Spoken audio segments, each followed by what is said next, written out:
हिंदी में एक कहावत है, खिसियानी बिल्ली खंबा नोचे। चीन के जो ग्लोबल टाइम्स पे लगातार जिस तरह के एडिटोरियल आ रहे हैं, केवल आज वाला आर्टिकल को नहीं, इससे पहले भी बहुत सारे ऐसे एडिटोरियल आए हैं। मुझे तो आज वाला आर्टिकल का समीक्षा जब मैंने किया है, सवेरे जब मैंने पढ़ा है उस आर्टिकल को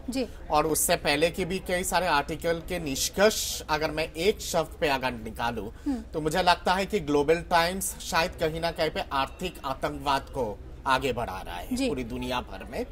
और चीन में किसी तरह का भी निष्पक्ष मीडिया नहीं है।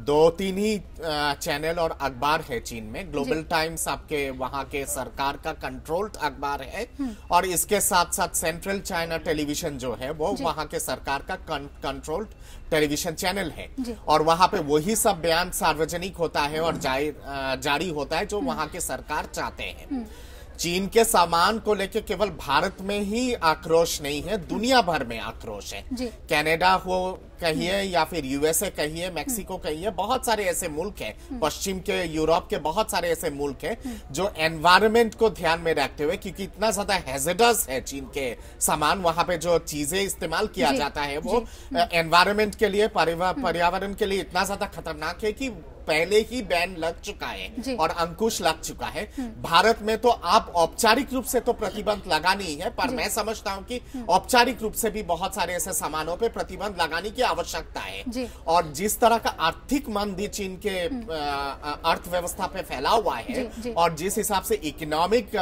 डिफ्लेशन चल रहा है चीन में, भारत में अगर इस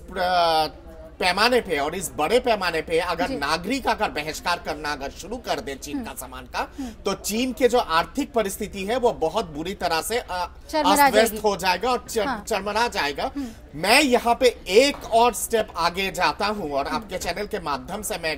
अपील करता हूं हमारे देश के जनताओं को कि केवल ना ही बहिष्कार कीजिए चीन के सामानों का,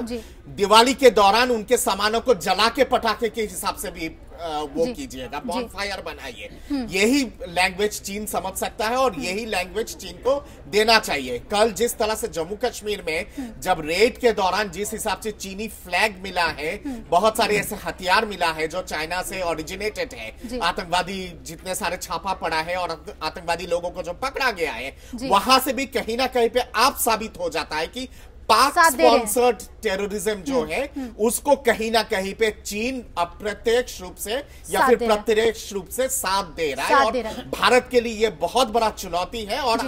मैं मानता हूं कि भारत सरकार को इन सब चीजों पे गंभीरतापूर्ण सोचने की आवश्यकता है। ब्रिक्स में जिस तरह का अड़ंगा चीन ने डाला है और जिसके चलते जो सब चीजों पे प्रतिबंध लगना चाहिए या फिर रेजोल्यूशन आना चाहिए, वो तमाम चीजें चीन के रवैया के चलते नहीं हो पाया है। ये कहीं ना कहीं पे भारत के लिए एक चेतावनी है।